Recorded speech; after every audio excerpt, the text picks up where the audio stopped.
Depok, Pak. Halo Pak, dari Depok. Iya Pak. Halo Pak.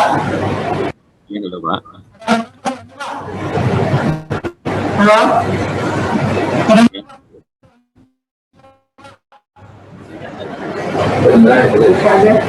Suaranya terdengar nggak Pak? Suaranya terdengar apa tidak Pak?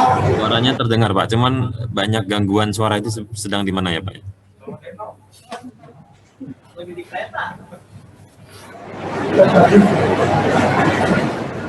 Ya, jelas Pak suaranya Pak. Iya Pak. Sudah Pak. Ini Pak mau nanya, ini kan terkait pendaftaran P3K ya Pak. Banyak sekali aduan dari para guru yang akan mendaftar di PTK ini, terutama adalah padahal guru tersebut sudah lama Pak, sudah lama mengajar dan di Dapodik pun sudah lama ada. Itu terkendalanya di mana? Sedangkan kami kan tidak bisa meng-cross check data itu pengambilannya kapan gitu ya di Dapodiknya. Sedangkan guru tersebut juga ketika kita minta SK-nya dia ngajar di sekolah A dan B itu sudah ada lama, datanya sudah sesuai dengan yang diinputkan di Dapodiknya. Nah ketika dia mau daftar, data itu malah dia tidak terdaftar sehingga dia tidak bisa melanjutkan lagi. Kemudian yang kedua, ketika ada formasi ada di sekolah A, nah kemudian di sekolah B, guru tersebut sudah daftar, cuman dia belum milih sekolahnya, hanya melihat dulu. Kemudian di hari berikutnya dia memilih, ternyata sekolah itu sudah tidak ada. Itu kendalanya di mana ya? Itu Pak, kira-kira. Ya baik Pak. Yang pertanyaan terkait datanya tidak terbaca gitu di Dapodik. Itu yang melaporkan seperti itu, ada yang melaporkan lagi sudah berhasil gitu nggak Pak? Masih banyak yang belum Pak. Masih banyak yang belum ya. Padahal datanya ada di Dapodik ya, bisa dicek. Ya sudah ada, kita cek di Dapodik ada terdata ada lama gitu. Anekanya juga sudah ada gitu. Mungkin Pak Andika. Info GTK-nya ada ya? Info GTK-nya ada. Katanya ada. Di info GTK semua ada. GTK ada. Ijazahnya pun sudah terverifikasi Pak, sudah sesuai. Apa? Ijazah? Info GTK terus semua sudah terverifikasi. Verifikasi ya ijazah. Tapi ada juga ya Pak yang melaporkan saya tidak ada di Dapodik, kemudian di hari berikutnya melaporkan oh saya sudah terdaftar gitu, ada juga ya Pak? Ada, cuman beberapa aja Pak. Banyak yang tidak terdata. Nicknya sudah dicek ya Pak? Sudah Pak, di beberapa PTK sudah sesuai. Profil PTK sesuai, dukcapil sesuai ya? Sesuai, itu kan udah kelihatan hijau Pak kalau udah sesuai. Nah ini ya.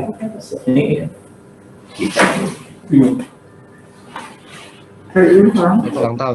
Pak Audit bisa bantu jawab nggak? Mungkin ada kemungkinan jaringannya sibuk atau bagaimana Pak Audit, karena mungkin dicek di Dapodik ada lengkap gitu Pak Audit. Jadi gini, tadi adalah datanya tidak ditemukan ya di Dapodik. Ya.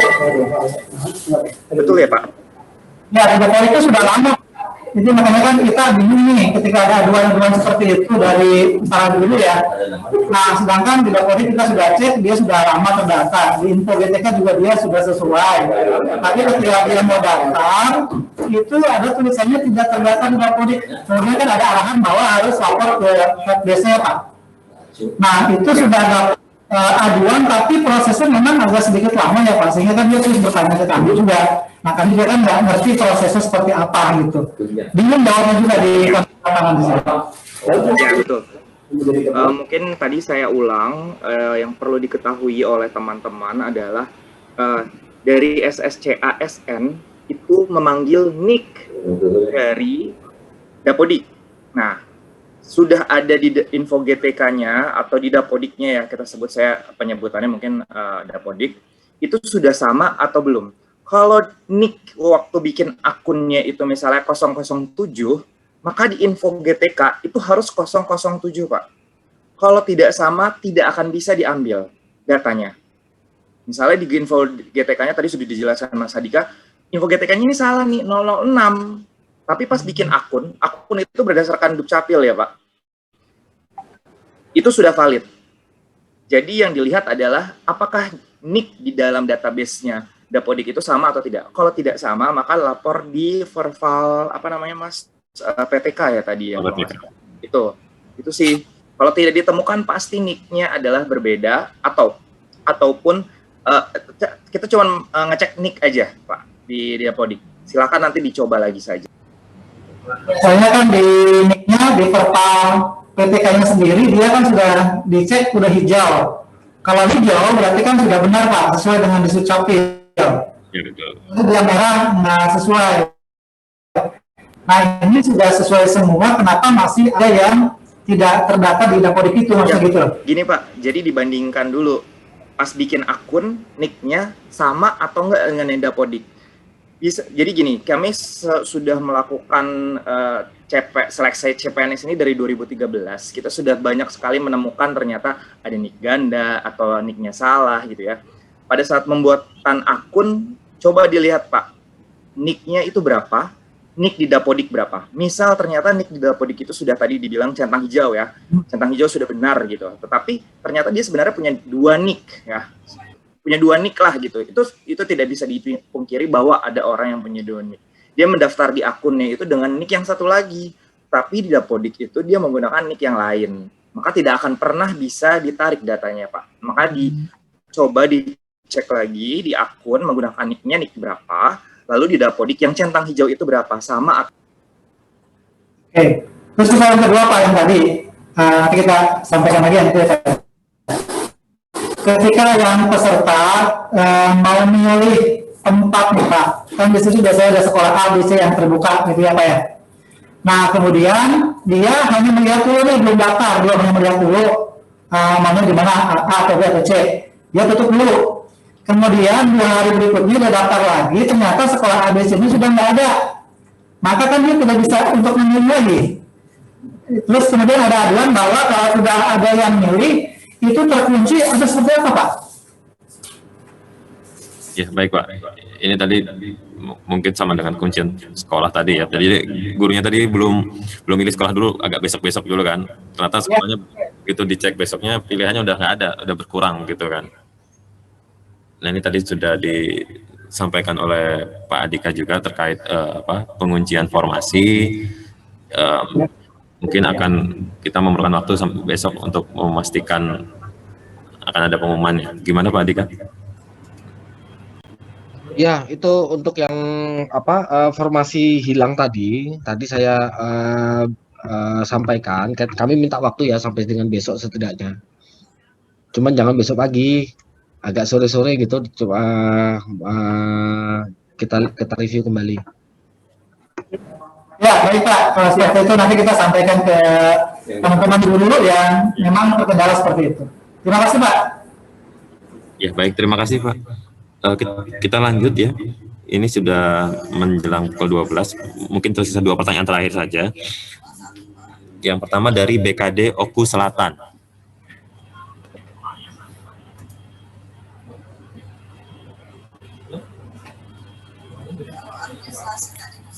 Dari BKD Oku Selatan. Ya. Halo, selamat siang. Assalamualaikum. Jelas Pak? Iya Pak, jelas. Jelas. Assalamualaikum warahmatullahi wabarakatuh. Pak Andika yang saya hormati, Pak Audit yang saya hormati, serta Mas Hafiz. Ada beberapa hal yang ingin saya tanyakan. Saya dari BKPSDM Kabupaten Ogan Komering Ulu Selatan, Provinsi Sumatera Selatan. Nama saya Wahidudin, Pak. Yang pertama yang ingin saya tanyakan adalah kemarin ada guru yang datang ingin mendaftar, akan tetapi SK-nya itu hilang terbakar, Pak. Hilang terbakar, ijazahnya hilang terbakar.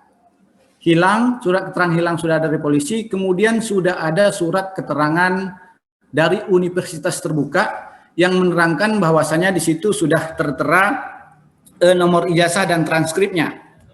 dia mengatakan sudah menghubungi pihak universitas terbuka, akan tetapi proses untuk penerbitan duplikat itu mungkin selesainya setelah proses pendaftaran selesai. Yang ingin saya tanyakan, apakah yang bersangkutan bisa mendaftar dengan surat keterangan tersebut? Itu yang pertama. Yang kedua, kami berterima kasih Pak dengan adanya sosialisasi ini, artinya ada pencerahan. Walaupun sosialisasi ini terlambat kalau menurut kami. Kami berterima kasih karena yang terkunci itu kemungkinan ke depan akan dibuka. Karena jika ada guru honor 3, kemudian formasi terbuka 1, kami menganggap itu tidak kompetitif Pak. Mohon ke depan ini bisa dibuka perihal-perihal yang sudah terkunci di aplikasi tersebut. Mungkin itu saja Pak. Terima kasih atas kesempatannya. Saya akhiri. Wassalamualaikum warahmatullahi wabarakatuh.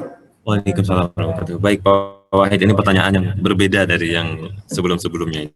Ini jadi ijazahnya tidak bisa diunggah gitu pada saat pendaftaran ini ya, karena terbakar dan menunggu surat keterangan dari universitas terbuka.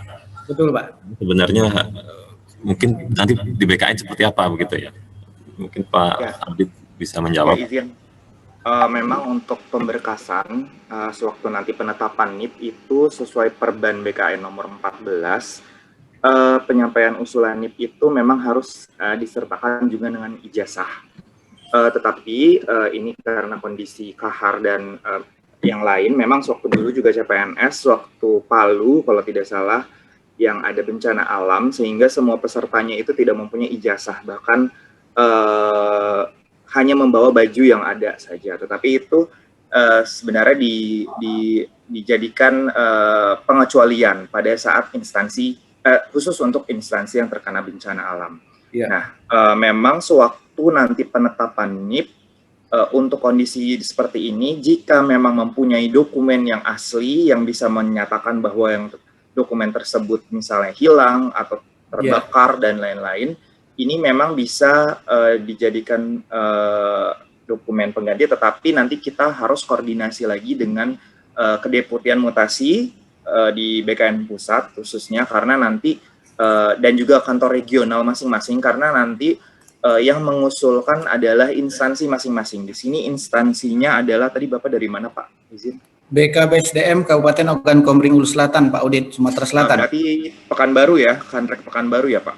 Kanrek Regional 7 Pak, Sumsel. Oh, Palembang. Medan. Oh, Palembang. Ya, betul. Nanti dikoordinasikan dengan kantor regional Palembang untuk misal yang bersangkutan lulus gitu ya Pak, bersangkutan lulus, untuk permasalahan seperti ini, dengan dokumen ini apa saja, dokumen pengganti yang tadi apa saja yang dibutuhkan. Karena memang dari Perban BKN itu wajib ijazah, tetapi di sini adalah kondisi pengecualian. Nanti bisa dikoordinasikan dengan kantor regional, Pak. Balik. Iya.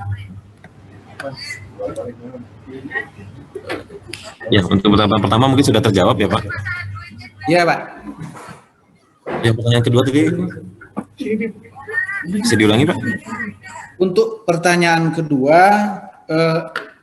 untuk permasalahan yang di aplikasi yang terkunci untuk pemilihan formasi Pak Habib. Oh iya, sama Pak, masih menunggu Pak, kami perlu waktu sampai besok Pak. Ya, besar harapan kami itu bisa dibuka Pak. Mudah. Terima kasih Pak Hafid. Assalamualaikum warahmatullahi wabarakatuh. Waalaikumsalam warahmatullahi wabarakatuh. Satu pertanyaan terakhir sebelum kita tutup, mohon maaf sekali lagi kami sampaikan kami tidak dapat mengakomodir semua, tidak bisa menjawab semua pertanyaan, tapi paling tidak ada satu ya cukup banyak bekal untuk Bapak Ibu menjelaskan pada guru-guru di lapangan gitu, untuk tidak perlu terlalu khawatir. Kita proses masih berjalan, kita akan berusaha untuk terus memperbaiki yang sudah baik ini. Terakhir dari Distrik Bangka Tengah.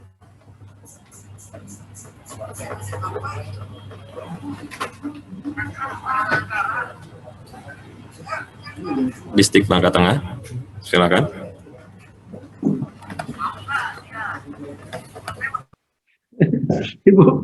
Ibu kita pening deh.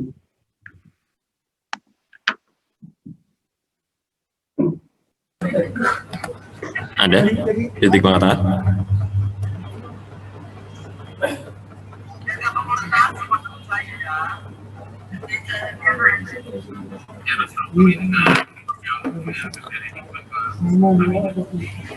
Kalau tidak ada, terakhir distrik Jabar.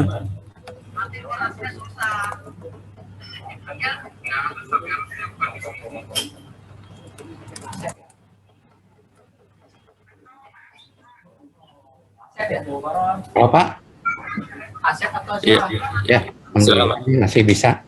masih Ini bisa. Pak terkait mungkin ada hubungan juga dengan bidang Jatim ya, terkait dengan yang sudah diterima ya melalui K2 waktu itu seorang itu ngajarnya di SMP begitu. Nah pada saat di tahun 2017 dia itu sudah ngajar di SMK gitu dan punya sertifikat jurusan tenaga kelistrikan gitu. Nah, jadi pada saat dia ditempatkan ya saat ini ditempatkan dia itu di SMP padahal dia sudah lama di SMK. Nah pertanyaannya apakah dia bisa pindah gitu status kepegawaiannya gitu P3K di Kabupaten Cianjur ke provinsi. Nah, terus yang kedua kalau tidak bisa apakah dia bisa mendaftar kembali sebagai calon P3K dengan jalur yang tahun 2021 ini? Apakah tidak terkendala dengan data yang sudah dia statusnya sebagai P3K lewat K2 begitu? Sebentar Pak. Pelan-pelan Pak. Ya. Jadi yang bersangkutan terdaftarnya di Cianjur. Ya Cianjur ya di SMP Cilaku Cianjur begitu. Sekarang Itu ya sekarang gitu, bukan terdaftar Pak, ditempatkannya. ditempatkannya. Iya ditempatkannya. Padahal dia sudah lama posisinya emang dia ngajarnya di SMK Cianjur Cilaku begitu. Jurusannya kelistrikan dan sudah punya sertifikasi. Nah posisinya dia ingin pindah Pak ke SMK Cianjur gitu. Dia sudah diangkat di SMP Cilaku begitu. Nah pertanyaannya apakah bisa status dari ASN P3K pindah ya dari kabupaten ke provinsi karena posisinya kan SMP di kabupaten sedangkan SMK di provinsi begitu. Nah selanjutnya yang kedua kalau misalnya tidak bisa. Yang pertama dulu tadi Pak. Berarti dia sudah jadi P3K di SMP ya, gitu. Bisa pindah SMP karena pada saat itu status K2-nya itu di SMP gitu. Jadi bukan permasalahan seleksi ya. Jadi ini ada P3K sudah jadi di SMP formasinya terus Iya.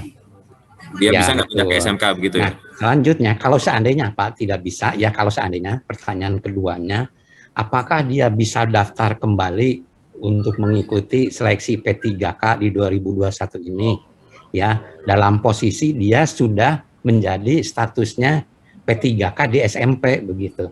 Apakah tidak bentrok sistem datanya gitu. Ya terima kasih Pak Andika, Pak Aldi dan Pak Hafiz. Jadi dari PKN, dari PKN-nya. Pak Asep, berarti ini confirm bahwa yang bersangkutan adalah P3K ya Pak? Saat Ya. ini statusnya adalah P3K aktif. Ya, ya. Lalu apakah yang bersangkutan ini bisa mendaftar sebagai P3K guru? Ya, karena posisinya kan kalau di SMP tidak linear ya, itunya sertifikatnya, karena dia punya sertifikatnya kelistrikan begitu. Izin Pak, berarti sebenarnya dia juga P3K guru di Cianjur? Iya, di SMP. Tapi P3K-nya bukan yang sekarang kan maksudnya ya? Ya, gitu yang sekarang, tapi sekarang kalau misalnya dia tidak bisa pindah ke SMK, apakah bisa daftar kembali gitu untuk mendaftar ke P3K yang tahun 2021 karena posisi dia kan diangkatnya pada saat P3K di tahun 2019 begitu. Oh 2019 ya Pak. Ya izin mungkin memang tidak ada peraturan. Sebenarnya gini P3K itu harus paling tidak memenuhi 90% kalau tidak salah peraturannya ya Pak ya. Jadi memang dia sudah dikontrak P3K itu untuk kinerjanya selama minimal 1 tahun, maksimal 5 tahun ya. Kalau misalnya tahun 2019 ya, ini nanti mungkin kita bisa koreksi atau nanti bisa koordinasi dengan kantor regional. tidak saat ini memang masih bisa Pak untuk mendaftar karena peraturannya adalah terdaftar di Dapodik, sudah itu saja. Dan dalam peraturannya memang yang tidak boleh mendaftar itu adalah sedang berstatus CPNS ataupun PNS. Mungkin nanti diarahkan apakah bisa, jadi nanti dilihat saja Pak, diarahkan pelamar itu yang P3K bisa nggak daftar di Dapodik, atau misalnya ternyata di Dapodiknya udah dihapus kali ya karena P3K, karena dia udah jadi CPNS atau gimana, saya juga kurang ngerti. Tapi diarahkan saja Pak untuk mendaftar bisa atau tidak gitu. Tapi nanti berarti kalau diterima kan P3K yang 2019-nya ini bagaimana itu nanti mungkin di sisi ya takutnya hilang gitu statusnya, kalau misalnya nggak diterima di situ terhapus gitu, takutnya seperti betul Pak. Jadi memang ini kebijakan, belum ada kebijakannya ya Pak ya, memang baru saat ini adalah tidak boleh terdaftar sebagai CPNS, baru itu sih Pak. Itu yang bisa saya ini kan, nanti kita akan tanyakan lagi kepada bagian peraturan perundang-undangan dulu ya Pak gitu. Karena kalau sampai saat ini untuk yang P3K, tapi pasti kalau dicoba masih bisa Pak mendaftar, dicoba aja dulu deh Pak, pasti bisa. Tapi memang karena di Permenpan ini dia terdaftar dalam Dapodik, ya dia tetap bisa daftar gitu Pak. Mungkin itu ya Pak Asep sudah sedikit terjawab gitu. Pak Nugroho bisa ini? Ada tambahan? Bukan tambahan, Pak, saran aja. Yang pertama Pak, itu sayang kalau seandainya sudah keterima di P3K kemarin 2019, terus tahu-tahu mendaftar lagi saat ini. Nah, tadi kan dari Pak Audit juga belum jelas ya, apakah statusnya hilang dulu baru bisa mendaftar, kan gitu ya? Hilang dulu baru bisa mendaftar, atau bisa keterima dulu di 2021 baru nanti status yang 2019 dihilangkan. Nah, ini juga kan masih belum jelas. Menurut saya sayang dia sudah jadi P3K gitu kan ya, walaupun intinya Pak sertifikatnya tidak sebentar sayang sudah jadi P3K, itu satu. Kemarin yang diterima 64.000 itu kan saingannya kan besar, sulit untuk bisa diterima, itu satu. Yang kedua, belum tentu juga dia bisa diterima di tahun 2021 gitu. Nah, kalau menurut saya untuk masalah linearitas, tadi jurusannya apa? Listrik ya? Iya. Itu kan prakarya di SMP kan bisa itu. Ya Pak ya. Prakarya di SMP itu kan linear dengan kelistrikan. Ini saya hanya solusi sementara sambil mencari apakah bisa pindah atau tidak. Kalau menurut saya sih jangan. Kalau menurut saya jangan dilepas. Karena status itu sayang, itu perjuangan berat sekali ketika sudah mendapatkan status P3K di tahun 2019. Menurut saya jangan. Tenaga listrikan Pak itunya. Ya, sambil mencari apakah bisa pindah atau tidak, sementara ambil prakarya. Prakarya itu diakui linearitasnya untuk listrik. Ya Pak. Mungkin itu Pak Nugroho. Ya, makasih Pak Andika. Terima kasih. Sudah cukup mungkin Pak Asep? Ya, terima kasih. Ya, makasih. Jawabannya nanti akan kami sampaikan. Ini pas sudah jam 12:01, sebenarnya waktu sudah berakhir. Ya, pertanyaan sudah dijawab gitu. Ya, mohon maaf pada Bapak Ibu yang sudah raise hand itu angkat tangan, sudah mengangkat tangan yang ingin bertanya gitu. Namun tidak dapat kesempatan. Ya, kami kan tetap masih ada di helpdesk di Kemdikbud. Guru P3K.kemdikbud.go.id kan masih bisa bertanya di situ atau langsung ke helpdesk PKN. Kita berikan tepuk tangan untuk para panelis atas paparannya. Kemudian sebelum ditutup, apakah ada tambahan istilahnya closing statement dari para panelis dari Kemdikbud, Pak Andika? Apakah ada yang ingin disampaikan? Saya cukup Pak Nugroho, mungkin Bu Sesijen. Dari BKN cukup, Pak Audit? Cukup. Ibu Ses?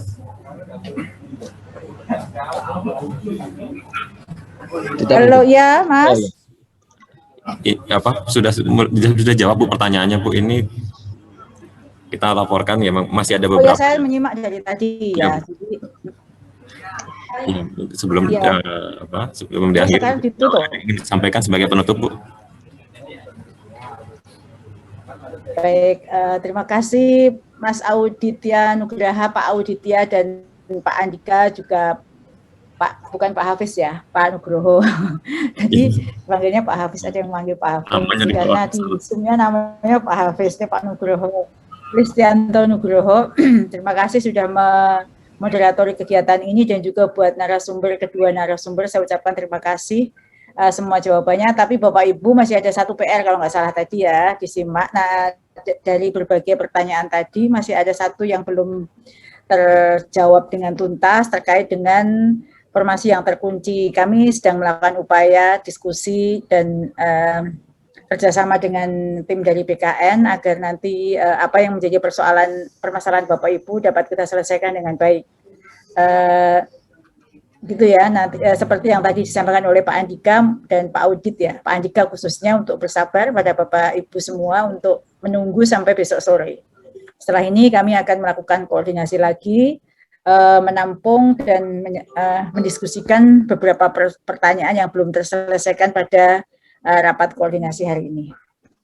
Terima kasih Bapak Ibu, dan sekali lagi terima kasih kepada semua partisipan yang hadir, ada 1.000 lebih yang sudah menyimak diskusi pada siang hari ini hingga tuntas. Saya yakin Bapak Ibu masih ada pertanyaan yang belum terjawab, khususnya buat teman-teman dari Kemendikbud, Pak Nugroho dan tim, mungkin yang ada di chat itu bisa ditatat, di copy untuk kita juga diskusikan jika ada yang belum terjawab dari diskusi interaktif pada pagi sampai siang hari ini. Jadi mungkin ada yang belum terjawab ya, karena tadi kesempatan untuk bertanya terbatas.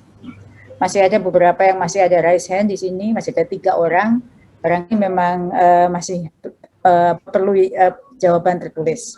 Bapak Ibu yang saya hormati, kalau tadi Pak Audit sudah menyampaikan helpdesk-nya jika ada permasalahan dengan guru THK 2, ex-THK 2 yang belum ada penyelesaian, itu sudah ada helpdesk khusus dari BKN. Silakan untuk menghubungi helpdesk-nya yang tertera dalam laman BKN. Kalau nggak salah, helpdesk.sscsn.bkn.go.id. Dari situ bisa langsung menulis semua persoalannya. Sedangkan bagi guru P3K bisa dikontak guru pppk.kemendikbud.go.id. Di situ sudah bisa menulis semua permasalahannya. Selain itu bisa menghubungi nomor kontak center yang sudah tertulis di laman guru pppk.kemendikbud.go.id ya. Semoga apa yang dipersoalan Bapak Ibu bisa terjawab dan bisa disampaikan pada guru-guru ya, nanti guru-guru untuk menulis di helpdesk ya, karena kasihan juga kalau me-WA salah satu dari kami akan menjawab, tapi karena terlalu banyak WA yang masuk sehingga butuh waktu untuk bisa menjawab semua dengan tuntas. Demikian Bapak Ibu yang saya hormati, terima kasih untuk kehadirannya dan konfirmasinya. Yang kita lakukan semua ini adalah untuk pengabdian kita kepada guru-guru honorer yang sekarang sangat menanti bisa mengikuti seleksi ini. Jadi tidak lelah tentu Bapak Ibu, terima kasih atas dedikasinya. Kita semua tidak lelah untuk melayani guru-guru. Mereka sangat berharap ya untuk perbaikan status dan kesejahteraannya. Sekali terima kasih. Saya akhiri rapat koordinasi pada pagi hingga siang ini dengan membaca hamdalah bersama-sama. Alhamdulillahirabbil alamin, dan Bapak Ibu tetap sehat ya Bapak Ibu, dan tetap semangat untuk melayani semuanya.